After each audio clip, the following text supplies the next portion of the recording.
Alimentação. Muito bem. Vamos bater um papo com o delegado Luciano, que, aliás, eu conheço de outras épocas também, né, da agora. O Luciano já está acostumado a vir aqui ao nosso estúdio. Mas eu vou fazer a primeira pergunta ao doutor Luciano. Doutor Luciano, nós perdemos a guerra contra o banditismo ou não? Ou temos esperança? Bom dia, Haroldo. Bom dia a toda a sua equipe, aos ouvintes aí de Alagoinhas e região, né? São muitas cidades alcançadas por essa emissora. E importante ter esse bate-papo, esse diálogo, essa discussão, né? E aproveito a oportunidade também para agradecer o espaço que sempre vocês reservam para a gente e entender que essa questão da segurança pública, como diz lá na diretrizes nacionais do ministro da Justiça, Sérgio Moro, para a questão da doutrina de polícia comunitária nacional para todas as forças de segurança do Brasil.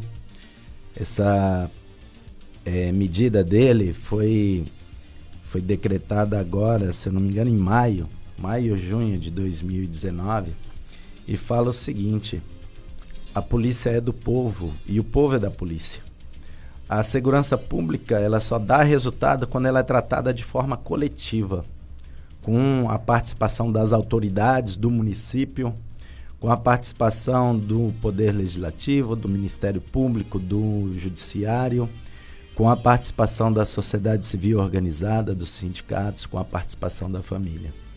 Então, para responder essa sua pergunta, a criminalidade não venceu. A sociedade está passando uma fase bastante difícil, porque a criminalidade vem aumentando e a violência vem crescendo. Não é só falar da criminalidade, mas do grau de violência, né? Sim.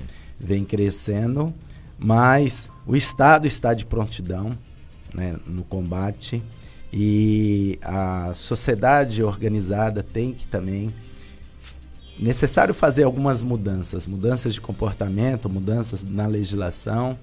E realmente a gente mora numa cidade com 150 mil habitantes aproximadamente, uma sociedade em que os indicadores, né, de ocorrências, especialmente de crimes contra o patrimônio, onde eu sou titular da Delegacia de Furtos e Roubos, né, nos assusta bastante, né? Então, a primeira resposta é o seguinte: nós não perdemos. Minha batalha, mas nós não estamos nem perdendo uma batalha. A guerra ela vem crescendo, mas agora vem crescendo.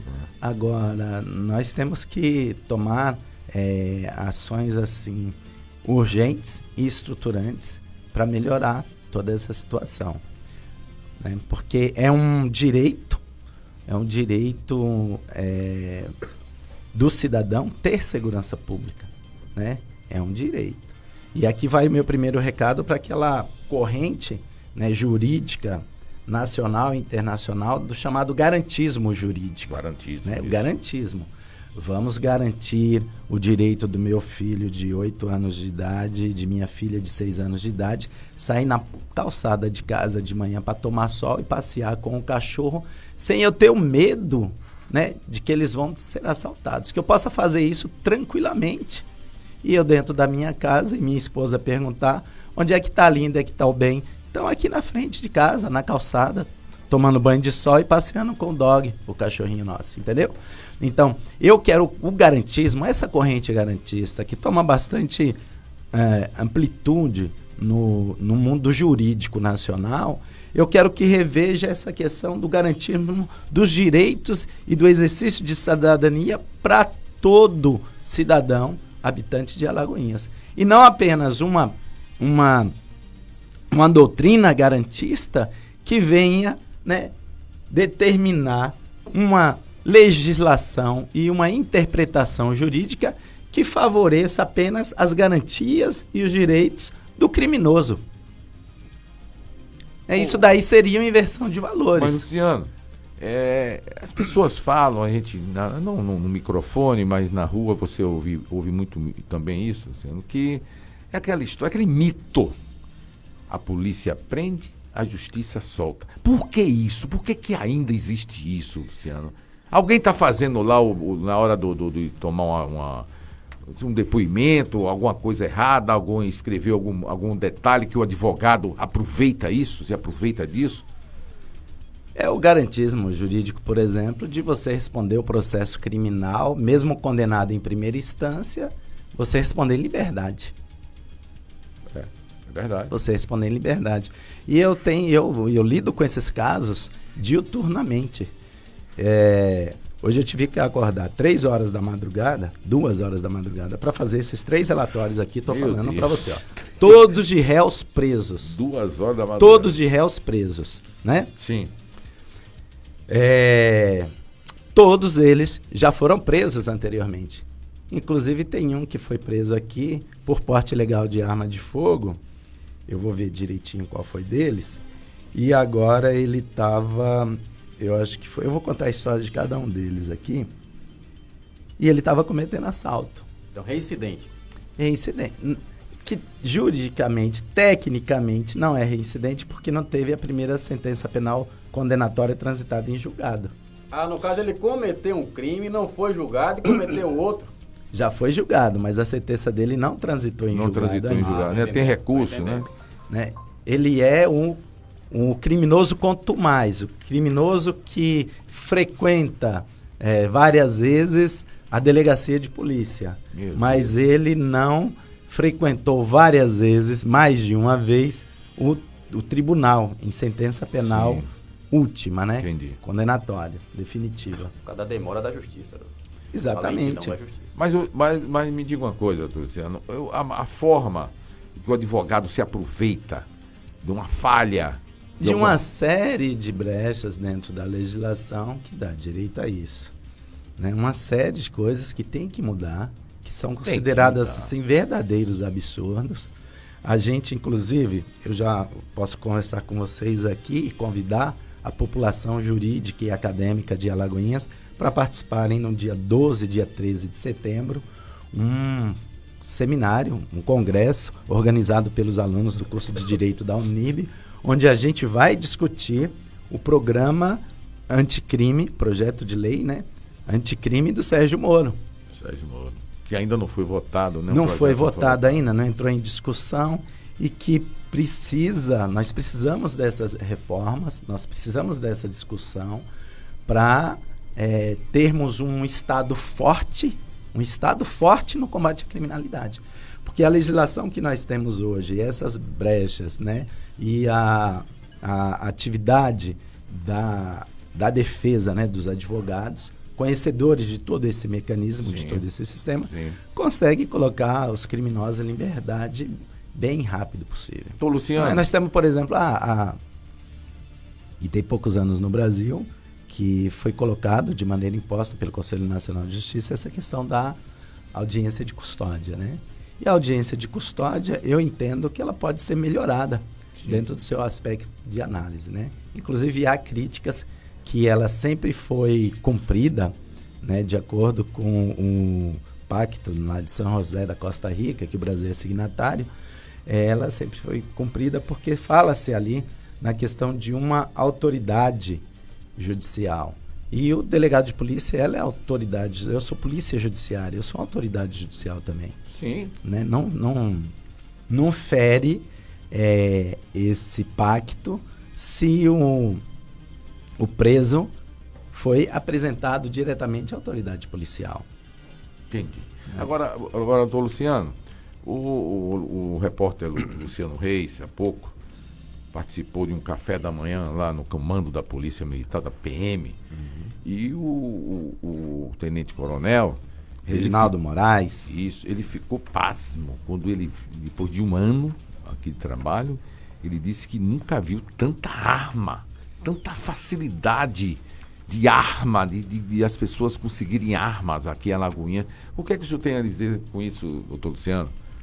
E está de parabéns o coronel, né? Porque ele impôs um ritmo de trabalho bastante forte com toda a sua equipe, né? E eles têm obtido resultados assim fantásticos. Inclusive já foram premiados o ano passado, devem ser premiados mais uma vez esse ano, né? Como o batalhão que mais apreendeu armas, mais retirou armas de circulação das mãos de bandido e mais prendeu presos, e mais recuperou veículos roubados, furtados. Ele tem esses resultados assim bastante significativos, né? E a gente, Luciano, aqui no dia a dia aqui de rádio, e a gente tem um repórter aqui, que, meu Deus, ele diz sempre, Haroldo, nessa hora aqui, ó, são 6h05. Alguém está sendo assaltado aqui. Em Alagoinhas. Em Alagoinhas. Que é um absurdo. Uma coisa absurda isso, rapaz. E as pessoas, tem gente que diz, não vi isso não. As pessoas pensam, não foi comigo. As pessoas, eu vejo senhoras com bolsa aqui 9h30 da noite, 10h da noite, com celular dourado, andando pela... Meu Deus, esse direito não do tem cidadão. o direito. Não, direito do é cidadão. O direito. Nós não podemos inverter essa ordem de valores. A mulher que está com o celular dela dourado andando na rua, é direito dela. Sim, doutor. Ela trabalhou, ela comprou, é direito dela. Sim. A vítima no Brasil do crime, a vítima não pode se sentir culpada pela conduta, né, não criminosa e culpada, violenta mas do é o que a gente bandido. vê o dia a dia, do bandido. doutor. Sim. Não se pode ter um celular. O Estado na tem rua. que garantir a ela sim. andar com Aí o celular na calçada como você sim. anda em qualquer cidade desenvolvida, civilizada, que respeita o cidadão no mundo. Isso é direito nosso, pô. Mas essa realidade, doutor Luciano, está distante? Essa realidade está A gente distante. tem que tomar cuidado. Tudo bem, tomar essa realidade está distante. Mas vem cá, vamos esclarecer. A gente vai... Nós vamos ter cuidado ou não vamos ter? A gente dá uma série de dicas de segurança para a pessoa não entrar no chamado grupo de vulnerabilidade. A gente dá. Agora, eu não posso inverter os valores aqui, né, e deixar essa vítima se sentir culpada pela conduta dela. Ela não pode se sentir culpada. Sim, claro ela já foi não. traumatizada. Claro que pô. não. Ela já foi estupidamente traumatizada. Ela é uma vítima. Ela não pode ser condenada psicologicamente, ela achar que está errada, ela achar que vacilou, ela achar que não, pô. O Estado tem que garantir isso para ela. É como você falou, é como eu comecei aqui, né? Lógico que eu não deixo meus filhos, né, tomar banho de sol 7h da manhã. Pois é. Não deixo, né?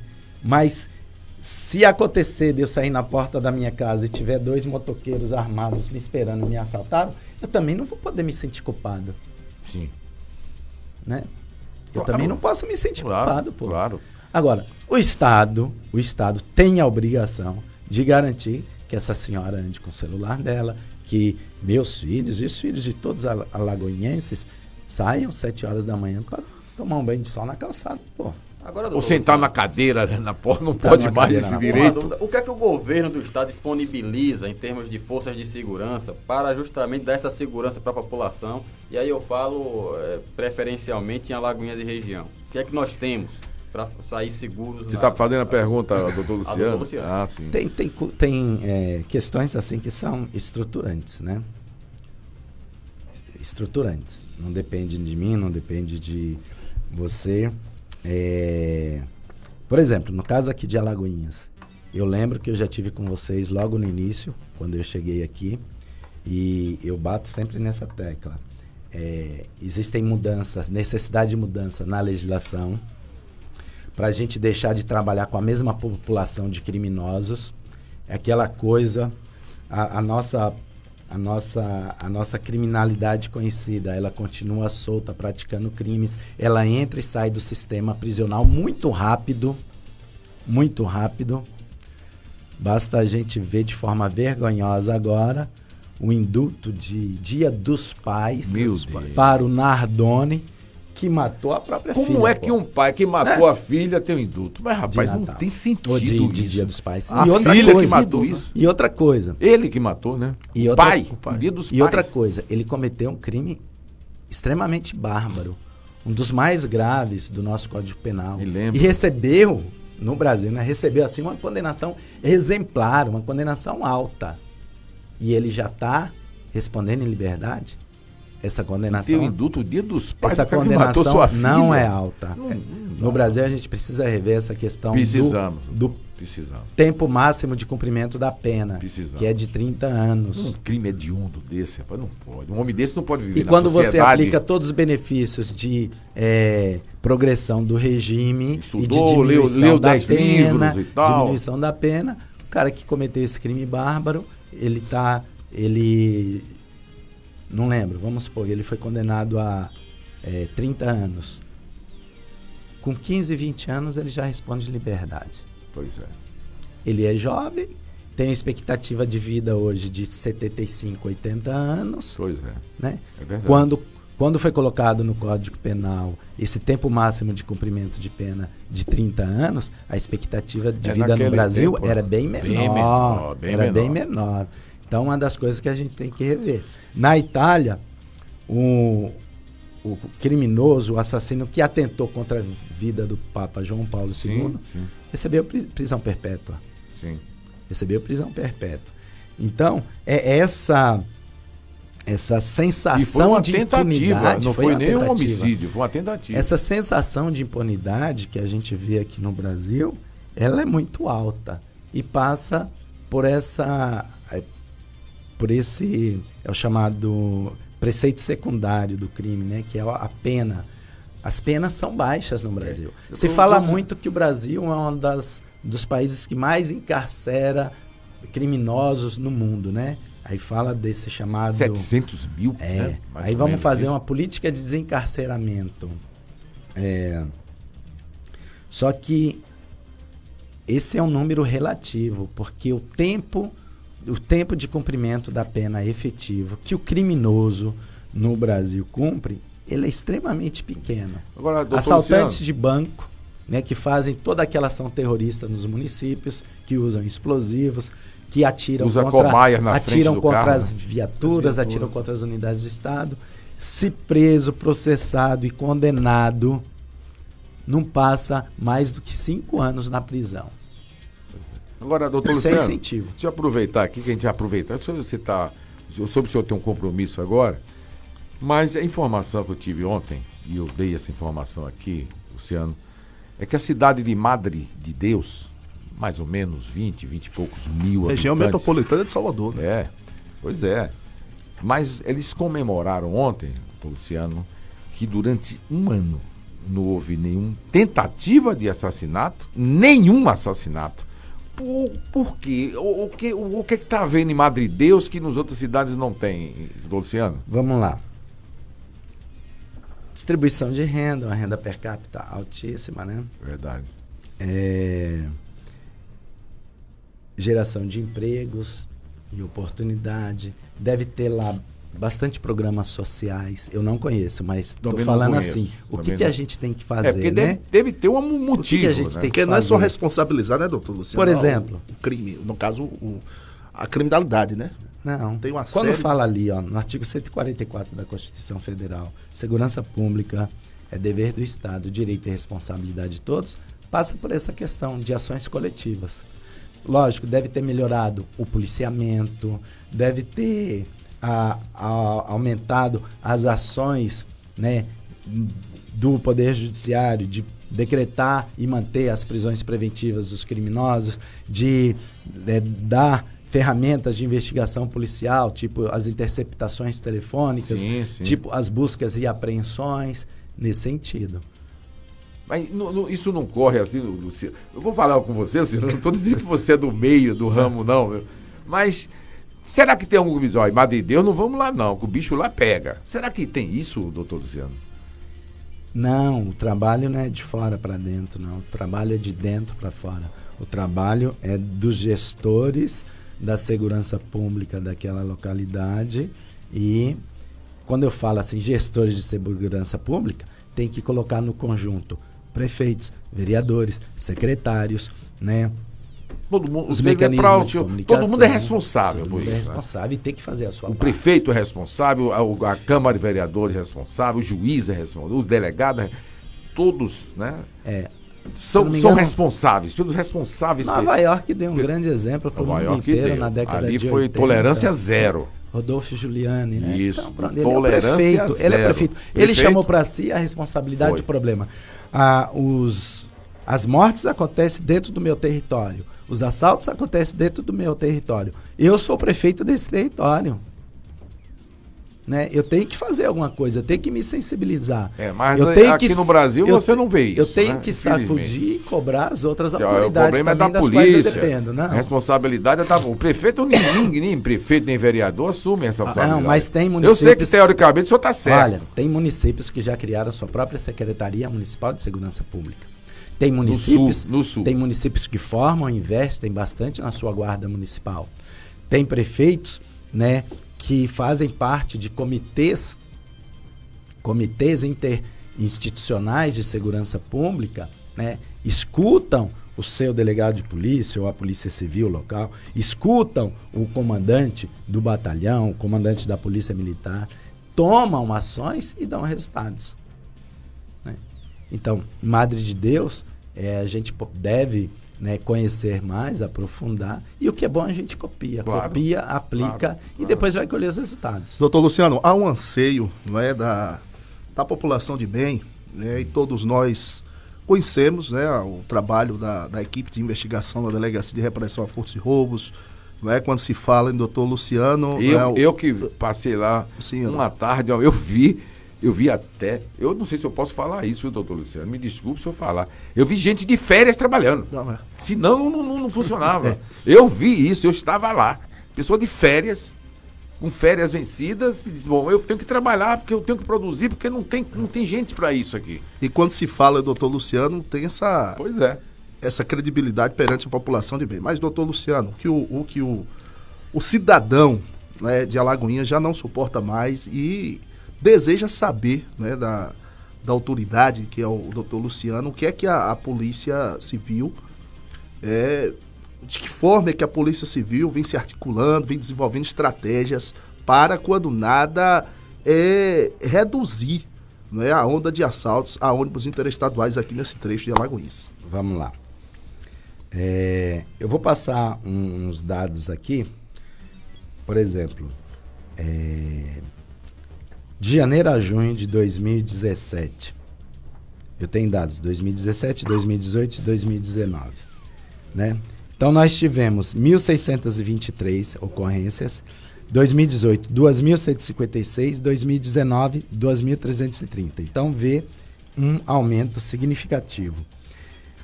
Já de janeiro a dezembro, nós tivemos, isso eu estou falando no primeiro semestre, né? Nós estamos no primeiro semestre de 2019 e ela é crescente. Em 2017, nós tivemos 3.460 ocorrências, 2018, 4.450 e uma projeção crescente para 4.800 esse ano. Meu Deus, rapaz. Né? Mas nós tivemos, aí vou responder a pergunta do Luciano, sobre o que nós estamos fazendo, né? Existe um CISP, que é o Comitê Institucional de Segurança Pública, criado pelo Ministério Público, onde a gente se reúne lá e discute os crimes contra o patrimônio. Tem um CISP especial só para isso. E aí a gente desenvolveu as campanhas contra a receptação, a gente criou a Força Tarefa Local. O que é a Força Tarefa Local? Vocês já viram a gente trabalhando aí em Alagoinhas. É uma força composta pela Polícia Rodoviária Federal, Sim. pela Polícia Rodoviária Estadual, pela Guarda Municipal, pela SMTT, pela Polícia Civil, pela Polícia Militar, né? Seus diferentes grupos aqui do 4º Batalhão. E a gente faz operações, né, em horários diferentes, tipo aquele horário que vocês falaram aqui, de 4 da manhã, começando 4 da manhã. A gente já fez operações começando 8 horas da noite, em dias, inclusive, alternados. Ninguém fica sabendo do horário nem do dia que vai acontecer. Nós colocamos aqui aproximadamente 12 viaturas, cada viatura, de 12 a 15 viaturas. Inclusive também a participação da CAEL, no Litoral Norte. Cada viatura, no mínimo, ali com 4 policiais. E nós intensificamos essas operações na quarta-feira, antes do Carnaval, depois do Carnaval uma em março, mas intensificamos durante todas as semanas de maio. Estamos em sistema de alerta, em estado de alerta, para retornarmos quando houver uma melhor mobilização dessas forças. E quais os resultados que nós tivemos? Janeiro, 410 ocorrências. Fevereiro, 417. 410, 417. Março, 310. Reduziu. Abril, 348. Maio, 316. No mês que a gente intensificou. Então, junho, 328. Está mantendo. Tá mantendo. Eu não tenho ainda os dados de julho, mas vocês estão vendo que vem reduzindo. Sim. Vem reduzindo, né? E vamos ver se a gente mantém esse ritmo para a gente botar um freio nessa projeção que vai para 4.800 ocorrências no final de dezembro. A gente quer ver se reduz isso daí. E essa força-tarefa local, ela trabalha com ações integradas, ações operacionais integradas, ações de inteligência integradas, entendeu? Nós tivemos desarticulação de quadrilhas, nós tivemos recuperação de veículos, nós tivemos apreensões de armas, né? E nós temos aqui um dado estatístico extremamente importante de uma redução que sai de janeiro de 410 para maio 316. Uma redução de quase 25, 23% aproximadamente aí, entendeu? Então, esse é o trabalho que a gente está fazendo, né? Os dados que o Coronel Reginaldo Moraes tem conquistado são dados extremamente importantes, demonstrando que o Estado está lutando, né? Que os policiais estão na rua investigando, estão prendendo. Nós temos uma prisão de um criminoso por dia. Por dia. O coronel completou o mês passado, se não me engano, 1 ano que ele está aqui à frente do batalhão. Né? No registro dele, ele pode levar essa marca, a prisão de um criminoso de crimes contra o patrimônio por dia. Meu Deus. Né? Agora, aquilo que a gente colocou, você trabalha com uma massa de criminosos, uma população que entra e sai muito rápido desse sistema. O delegado, o senhor pode ficar mais aqui? Eu já tenho um compromisso, o senhor que horas? Eu gostaria só de colocar... Porque tem o WhatsApp, pode ficar mais um pouquinho? Tem algumas perguntas dos nossos ouvintes. O Caio... Quantos minutos nós vamos fazer aqui um intervalo? O máximo possível, 4 minutos. 4. E a gente retorna para liberar o doutor Luciano, né, que já tem um compromisso. A gente volta já. Seria o quê? 4 horas de programa com o doutor Luciano. Daqui a pouco a gente volta. Você está ouvindo o programa Primeira Mão. Voltamos já já. ZYS 529, 105,9. Mundial FM. Mundial FM. Alagoinhas, Bahia. Deus em primeiro lugar. Você está na Mundial.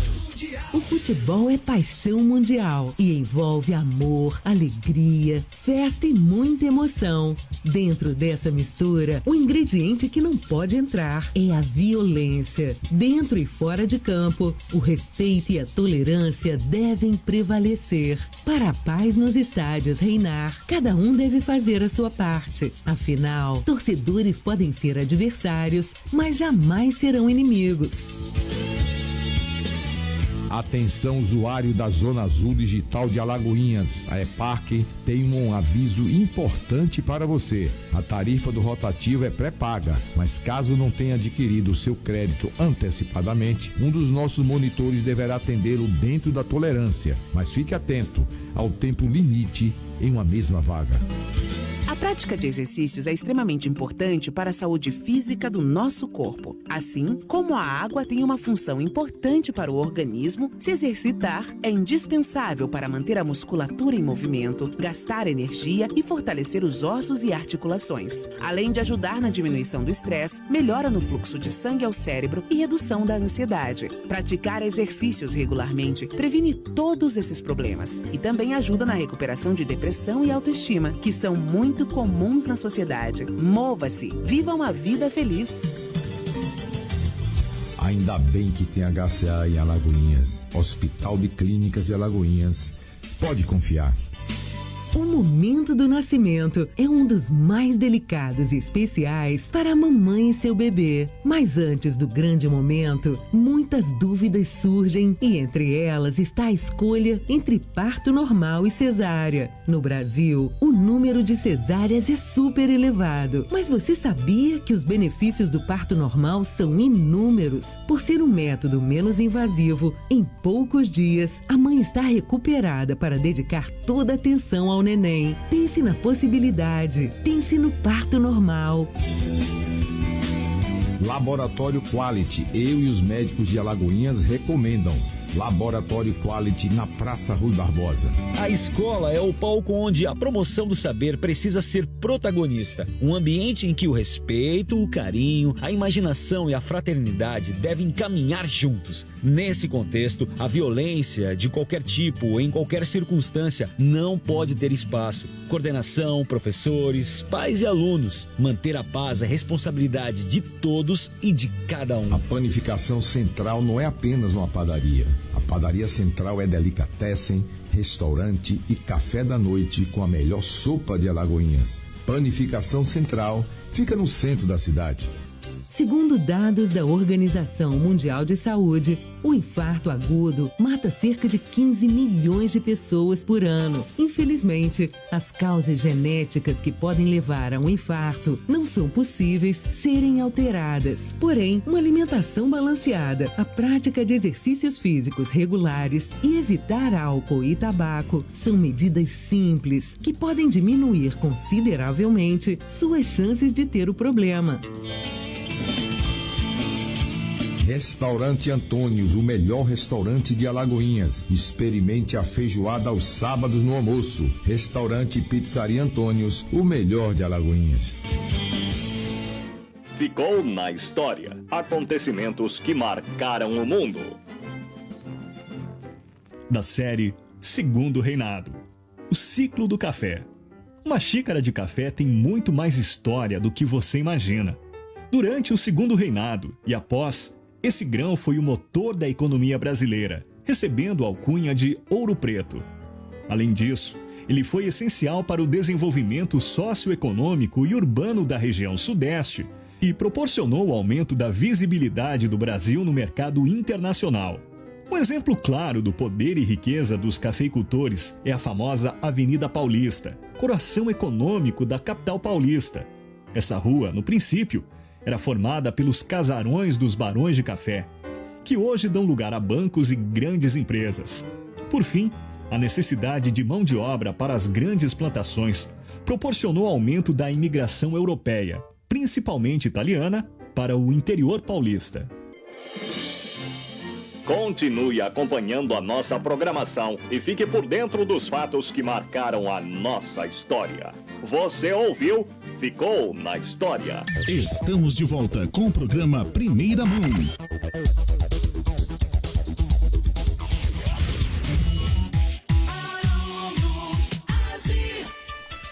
No oferecimento do Hotel Absolar, Lavanderia Absolar e Clínica Odontológica Absolar, são 7h13. Eu vou fazer uma perguntinha rápida, porque o delegado precisa também ter um encontro, tem um zap, mas eu vou fazer logo a primeira pergunta, que as pessoas me param na rua, eu sei que vão me perguntar. Doutor Luciano, a situação da antiga delegacia, Luciano, pelo amor de Deus, como é que estão? Houve até uma decisão judicial, foi você que me disse? Foi Caio. Foi Caio que me disse? É isso. Que fizesse a reforma imediata e tal. Cobrou do Estado, na realidade. Aí, doutor Luciano, como é que está essa situação da antiga delegacia? Bom, essa questão, ela é grave, ela é antiga, mas várias ações já foram feitas, né? Inclusive pelo próprio Ministério Público, pelo Poder Judiciário, Sim. tem decisão determinando essa reforma. Agora tem que direcionar as verbas, contratar a empresa e fazer o trabalho. Pois é. Mas não tem, mas a gente não ouve nem falar numa licitação. Não houve. Numa delegacia, não é nada. Não é prioridade. Eu não vou nem falar o senhor do Rabecão, que eu não aguento mais essa Haroldo, história de Rabecão. Haroldo, doutor Luciano não pode falar, mas a gente aqui pode. Não dá voto. A realidade é essa. Não dá voto. Né? O dá sonho voto. de Salvador e Itaparica, Não dá né? voto, não dá voto. Isso daí dá voto. Aí o que é que ocorre? Delegacia Quando acontecem as fugas na delegacia, aí a notícia corre, e aí do os Estado. delegados são culpados. Ué, peraí, o que aconteceu? Por que isso? Que em Alagoinhas todo mundo foge na hora que quer. Mas vamos ao zap, Caio? Vamos sim, Haroldo, muita gente pelo Facebook, pelo WhatsApp. Jean Falcão, Elaine, Cássia, Maris Mônica, Mônica Ornelas, Tony Clay, vindo pra gente mandar um abraço. Ana Ribeiro, Nivaldo Oliveira, o Gleides Oliver, Ivan Flores, o advogado Ivan Flores, tá também na... Escuta. Quem tá na escuta também é Lula Prata, viu, Caio? Lula Mandando um Prata, abraço. Doutor Anderson Lula Prata. Vaqueiro, o Alessandro Machado, Haroldo, ele diz o seguinte, que Madre de Deus só tem 20 mil habitantes, segundo ele. Foi o que eu disse, aproximadamente 20 mil habitantes. Agora, Haroldo, eu particularmente, Mas eu estou satisfeito com os esclarecimentos do doutor Luciano com relação à Madre de Deus. Sim. E um dado importante não há o que... a renda per capita do E Madrid. não há o que com certeza contestar. é maior que a Lagoinha. Não há o que contestar. O Genivaldo, ele tá parabenizando o delegado, que foi professor dele lá na Unirb. Opa! Também foi meu professor. Será que foi bom aluno? Você precisa saber se foi bom aluno. Bom aluno, não sei se ele foi. Bom professor pro doutor Luciano foi. Se ele foi ruim aluno, é por culpa dele. Olha aí, Caio, querendo já fazer a média pra nota. Eu faço média. A gente tem que dar a César o que é de Aliás, domingo você vai fazer a OAB, né? Tá vendo? Você devia aproveitar o doutor Luciano aqui. Fazer umas pescas aqui no intervalo. O que é que pode cair? O que é que vão perguntar? A Camila, Haroldo, Camila Chagas, a assessora. Alô, Camila. De José Hilda, ela faz uma pergunta ao delegado aqui. É o que ele acha da proposta de liberar o porte de armas. Né? Ele acredita que isso diminuirá a violência. Ué, esse negócio de porte de arma, muita gente não entende direito. Eu vou antes do delegado falar. O que existe é a posse de armas, né? Posse de armas, a pessoa em sua casa, na sua roça, na sua fazenda, diferente do que é porte de arma. Porque o cidadão, ele acha... Não compra arma e vai poder andar na rua de arma, ele não é acha isso. que pode comprar uma arma ali numa esquina assim, e levar pra não. Não é simples assim, não. Não é assim, não. Mas as pessoas, as pessoas contra não vai piorar. Lança isso nas redes sociais. Não é bem isso, não foi isso que o presidente queria. Aliás, na campanha ele disse isso. Ele disse que as pessoas têm que ter o direito de se defender, principalmente longe da cidade, fora da cidade. Mas, doutor Luciano, são 7h17, fique à vontade. E o senhor que diz, o senhor precisa sair também. Lógico, não, essas perguntas e a gente tem que tomar posições. Tem questões extremamente polêmicas que a gente pode decidir hoje e no futuro mudar de opinião, se equivocar. O Estatuto do Desarmamento, a Lei 10.826/2003, né? Vamos dizer 6 Foi anos. 2003? Estatuto do Desarmamento, 2003. Então, veja bem, o que se esperava com a lei? Qual foi a grande... surpresa? Qual foi a grande justificativa?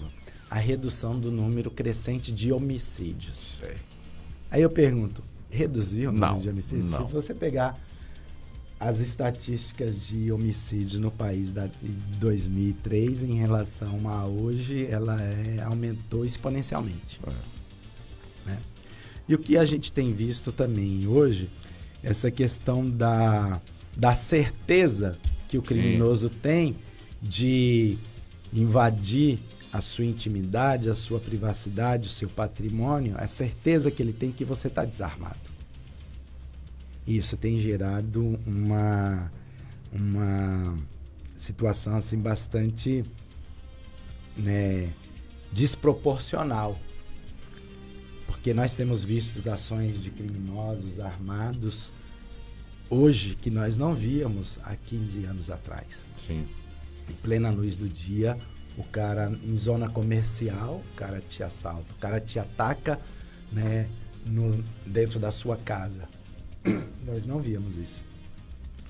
Eu sou a favor da posse da arma de fogo e do porte, um sistema controlado pelo Estado, uma série de pessoas tem necessidade, tem capacidade de andar armado, e a gente vive esse momento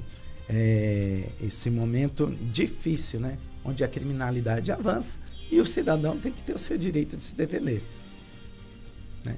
Não é cultura nacional brasileira essa questão do armamento, não é cultura nacional, mas um desarmamento completo também é injusto, né? Então, eu sou a favor do porte de arma e da posse de arma, né, para pessoas que apresentam capacidade técnica, capacidade psicológica e necessidade para andar armado. O doutor Luciano, eu vou Nós aproveitar. poderíamos pegar, nós poderíamos pegar um grupo muito grande. Só se a gente trabalhar com os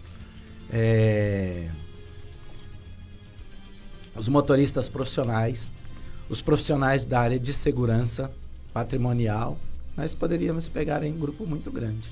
Para todas as forças de guardas municipais e o pessoal da SMTT, nós já estaríamos só armando essas pessoas, lógico, que comprovasse a capacidade psicológica, a capacidade técnica para andar armado. Nós poderíamos pegar só essas pessoas e nós já teríamos um resultado extremamente significativo de uma possibilidade de reação contra a criminalidade. Doutor Luciano, o que é Deixa eu fazer essa pergunta, porque eu queria e me esqueci, agora eu me lembrei. Recentemente aqui, não sei se o Luciano estava de férias, não sei se ele soube, de uma tentativa, né, não sei se foi de homicídio, se foi de defesa, mas eu acho que não foi de defesa. Aconteceu um caso, se eu tenho um ex-policial federal, ele é aposentado, e um flanelinha... Deflagrou ele jogou água, ele dá uma gorjeta e jogou água e caiu na esposa dele, e ele, umas 6 horas da tarde, 6 e alguma Praça coisa, Castro Leal, no centro da cidade, ele pegou a arma e meteu bala legítima defesa dele. Como é que funciona legítima isso? defesa dele. Ele tem o direito a ter essa arma? Ele não é mais um policial federal, ele é um aposentado. Mas e o porte? Mas ele tem. Ele tem um porte? Ele tem posse e aporte daquela arma. Né? Quer dizer, legítima defesa dele. Mas num lugar, Luciano, que tinha dezenas de pessoas circulando para baixo e para cima, você acha que isso foi normal? Porque caiu água, o cara não estava armado, o cara foi água, né? Jogou água no para-brisa e pegou na mulher dele. Foi bom você colocar esse assunto, ó. Aristide Lima Santos, vulgo papai ou esmagador de vítimas. Meu Deus. Ele abordou um senhor 9 horas da noite na área comercial de Alagoinhas no dia 1º de agosto e exigiu dinheiro. O senhor não deu, ele partiu para socar o idoso de 64 anos, né, e subtraiu o relógio do idoso. E aí, a mesma situação do policial, só que o policial estava armado e reagiu. O policial ia esperar tomar soco na cara, ia esperar ter o carro invadido, inclusive ele estava, se eu não me engano, ele estava com a esposa dele na hora. Mas não era um bandido, Luciano. Era um flanelinha, que é um maluco, sei lá, conhecido... Sim, esse daqui também, quem ia fazer a diferença, se era bandido ou não? O cara foi e pediu dinheiro pro idoso. O idoso não deu. Aí ele foi socar o idoso. A mesma situação lá do flanelinha. Eu acho que então foi... Ele agiu certo. Ele agiu certo. Legítima defesa dele, da família dele. O rapaz tentou agredir ele. E não foi só naquele momento que ele sacou a arma que ficou registrado um ato de reação violenta. Foi antes também. A abordagem não foi só em frações de segundos, como foi a reação que ele estava armado. A abordagem foi antes também. Agora, será que o flanelinha sabia que se tratava de um policial? Com certeza não. Com certeza não. Com certeza não. Agora é uma discussão. E ele já tinha feito isso com várias pessoas. Já, é verdade. Né? Assim, ele é meio ousado ele, né? Ele é meio ousadinho ele. Violenta, então Ô, Haroldo, dá uma informação extraoficial que não é nem daqui. Esse flanelinha me parece que não é daqui, está aqui há uns tempos aí, teve algumas informações circulando. Entendeu? Uma discussão que se faz, Haroldo, é bom a gente abordar isso aqui, delegado Luciano. Outra coisa, ele usou os meios moderados, viu? Ele não atirou para matar. Mas, Luciano, o que muito se fala é sobre o modus operandi da polícia. Alguns dizem que primeiro tem que esperar para revidar, que a polícia não pode tomar... Né, a atitude de revidar. Aí eu também discordo qual disso. É o modus operandi? Diz que é utilizando da força policial para atacar, que muitos também agridem quando vão fazer algum tipo de abordagem. Qual é o modus operandi da polícia com relação às abordagens? Existe a doutrina, né? Que a gente aprende lá na academia, né? Mas você vai fazer um trabalho de abordagem onde você, prima facie, preserva a integridade dos policiais, a integridade física e a vida dos policiais.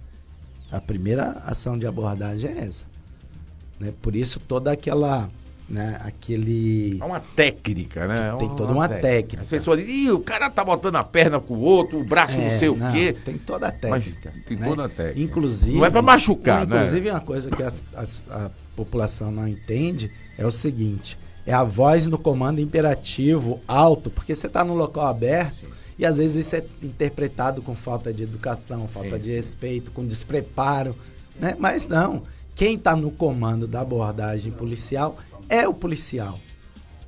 O outro cidadão que está sendo abordado, ele tem a obrigação de obedecer às determinações dos policiais e de se comportar tal como.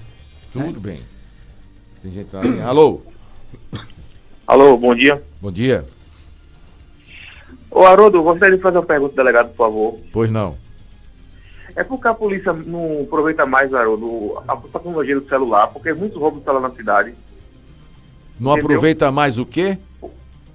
Porque o rastreador do celular, como o celular mais moderno, tem um rastreador, né? Sim. Entendeu? Ele está perguntando, Haroldo, por que não se aproveita o rastreador do celular? Sim, mas a polícia, o que é que tem a polícia? Sim, e a polícia não aproveita mais esse negócio, porque muitos roubos estão lá na cidade, Haroldo. Entendi.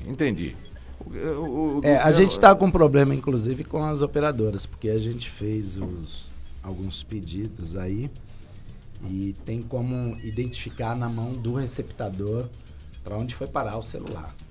Na mão do receptador. Alguém comprou. Né? O cara pegou... sistema de rastreamento, aqueles que ainda estão ativos e que a gente tem o acesso às informações da senha através do e-mail da vítima, a gente consegue rastrear. Doutor Luciano, a Secretaria de Segurança Pública vem comemorando, né, recentemente o sucesso que é na localização de criminosos, principalmente fugitivos, com relação ao reconhecimento facial, né? Vem. É uma técnica moderna, avançada. Infelizmente são poucos, né, aqui na Bahia. Assim, né? Significativos. Mas só em Salvador, né, doutor Luciano? Não, teve na Micareta de Feira de Santana. Sim, na Micareta, é verdade. Teve. Mas doutor Luciano... Tecnologia à disposição da inteligência policial. Doutor Luciano, essa questão que o nosso ouvinte falou do celular, eu tenho informação, Luciano, eu não quero dedurar ninguém, o cara tá vivendo. Esse negócio de dizer, não, mas o cara tem trabalhador. Mas tem gente, Luciano, a verdade é essa, que pega um celular roubado, né, o sujeito desliga logo e tal, e o cara passa rapidinho, em 5 minutos, ele transforma aquele celular que foi cancelado, foi bloqueado e transforma num celular normal. Aqui na central de abastecimento tem gente que faz isso. E aí, doutor Luciano? Aí tem o crime de receptação, né? Que é um crime grave tanto quanto o crime de furto ou de roubo. É o outro lado da gangorra, né? Que alimenta o sistema em equilíbrio. Então, o cidadão brasileiro ele tem que tomar vergonha na cara também na hora de adquirir os produtos, especialmente os celulares, e se preocupar mais com a questão da origem, na mão de quem ele compra, pelo qual valor. Sim. Existe um comércio, né, bastante forte, né, de celulares roubados e furtados, que o cidadão que acha que não está fazendo nada... Pessoa que sabe que custa R$2.000 o celular, ele acha por 200... Ele não está fazendo nada, mas ele faz parte de toda essa coisa que a gente combate. Ele faz parte da criminalidade.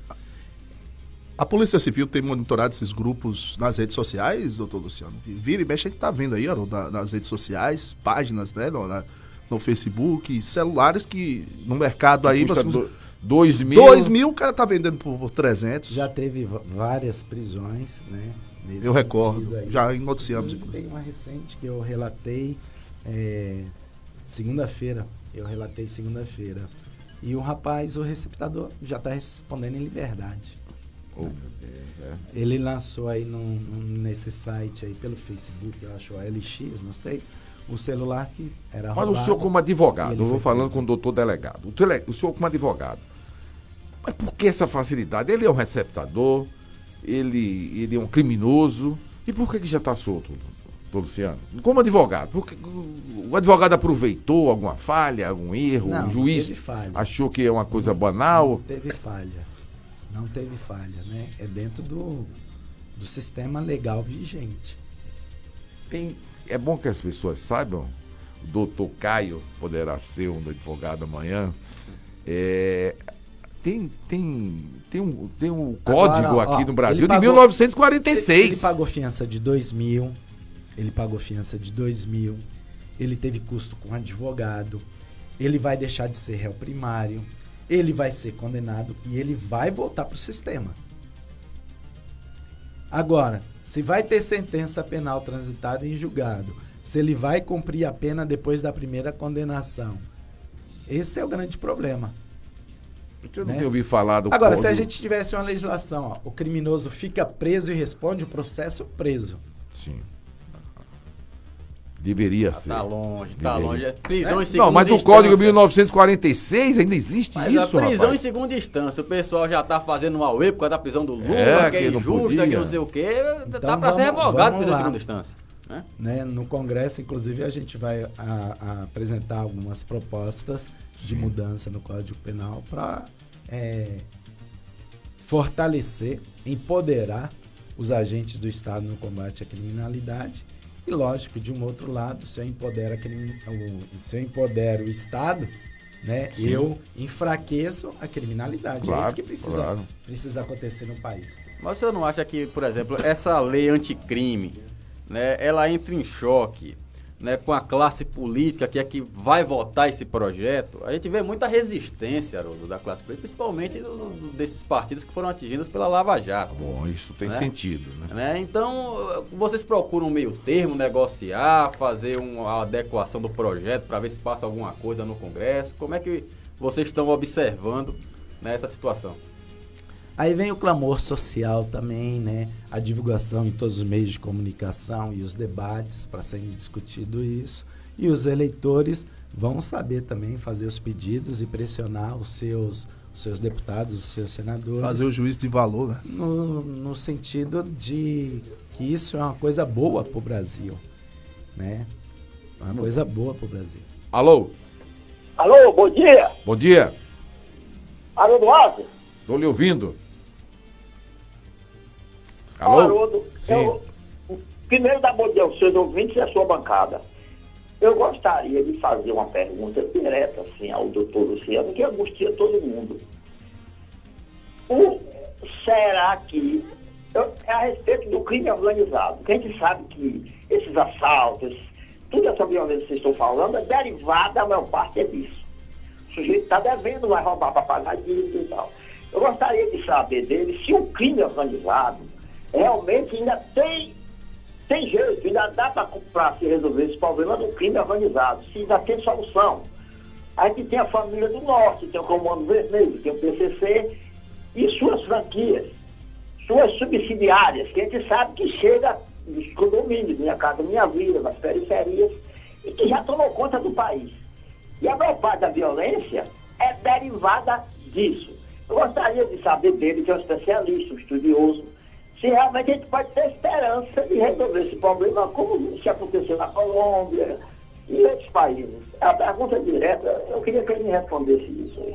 Ainda bem que não está organizado aqui em Alagoinhas ainda, né, doutor? Excelente pergunta, excelente participação do ouvinte aí, muito bem colocado. Inclusive, essa questão dos assaltos, eu tenho aqui, ó, da estatística de Alagoinhas, 80% das minhas ocorrências de crimes contra o patrimônio é de assaltantes, duplas de assaltantes, motoqueiros ou transeuntes, ou de bicicleta até, para pegar o celular e colocar no tráfico de drogas. Ou o celular vai ser usado para ser vendido e para ele comprar drogas, ou o celular vai ser para pagar dívidas de drogas, ou o celular vai ser usado para trocar por drogas.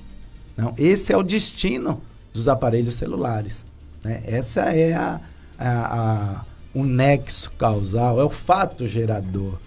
Então, lógico que você tem que combater também o crime organizado, como ele colocou ali. E o programa anticrime do ministro Sérgio Moro, ele bate diretamente nessas organizações criminosas. Na verdade, ele tem 3 frentes, né? Aumentar os rigores da lei contra os criminosos, contra o patrimônio, aumentar os rigores da lei para acabar essa gestão desse chamado crime organizado, especialmente do tráfico de drogas, e um outro crime chamado dos crimes contra a administração pública. São essas 3 frentes que o pacote dele, né, desenvolve mudanças, né, solicita ao Congresso Nacional mudanças para que isso aconteça. Aqui em Alagoinhas não existe o crime organizado ainda, né? Eu espero, né, doutor Luciano? O senhor tem conhecimento de uma organização criminal aqui em Alagoinhas? Existe, sim. PCC, Catiara... Aqui em Alagoinhas? É. Não tinha conhecimento disso. Existe. PCC, Catiara, Bonde do Maluco, tudo Comando isso aqui Vermelho. Ô, Haroldo... Você sabia disso, Luciano? Tem aqui, tem Haroldo, tem Madre de Deus, Haroldo, tem todos os lugares do Brasil. Tem.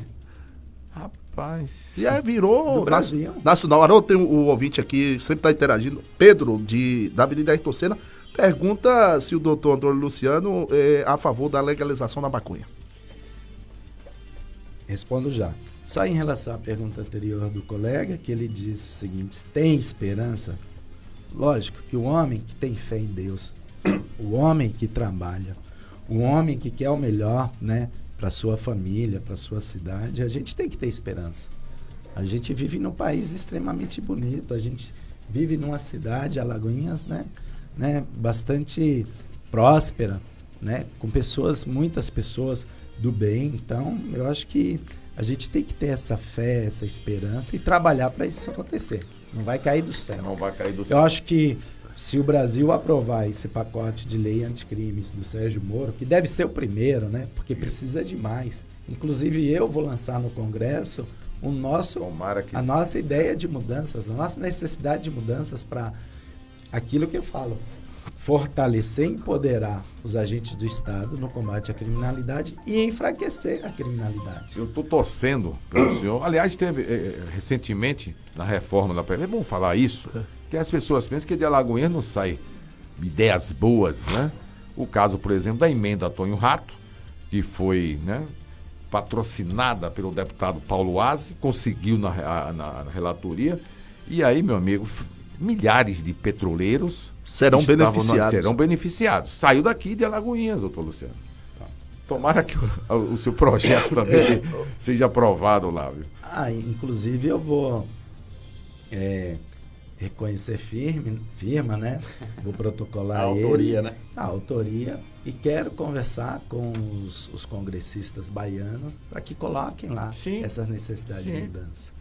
E tem coisas isso é importante, de extrema importância. Inclusive 2 federais daqui de Alagoinhas. Eu vou o José Hildo e o deputado Paulo antes de apresentar lá, e posso até discutir todas essas ideias com vocês aqui, com o ouvinte. E sobre a legalização da maconha? Né? A legalização da maconha.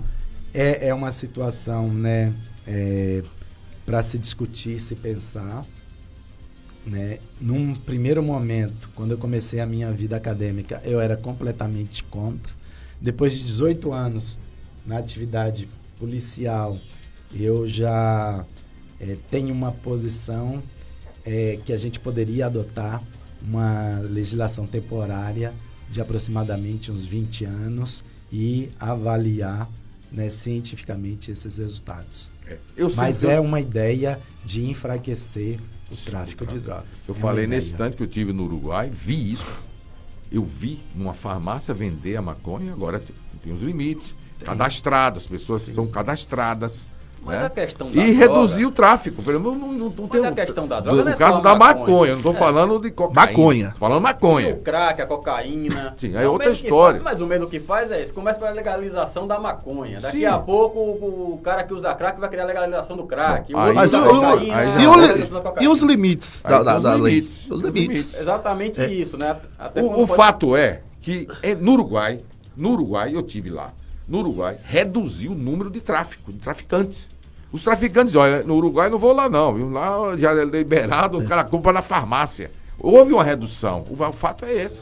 Doutor Luciano, recentemente o senhor deve ter tomado conhecimento que na cidade de Alagoinhas viralizou nas redes sociais vídeos né, de mulheres praticando furtos aqui no centro, aqui em estabelecimentos comerciais, no centro de Alagoinhas. Como é que a Polícia Civil, a Delegacia de Repressão a Furtos e Roubos está trabalhando nesse sentido aí? Eu já tenho 5 inquéritos, inclusive teve prisões, né? Nós já temos 5 inquéritos, né, encaminhados à Justiça nesse sentido.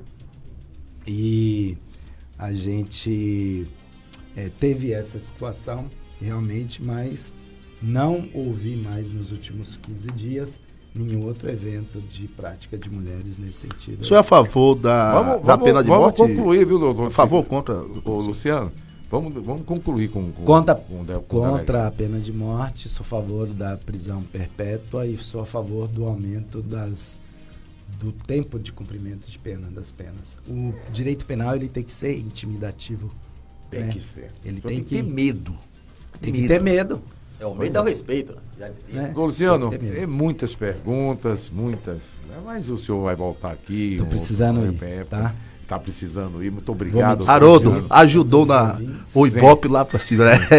O doutor. Obrigado, Luciano. E fico aqui também à disposição de vocês. Muito obrigado a todos. Boa sorte, doutor Luciano. Bom trabalho.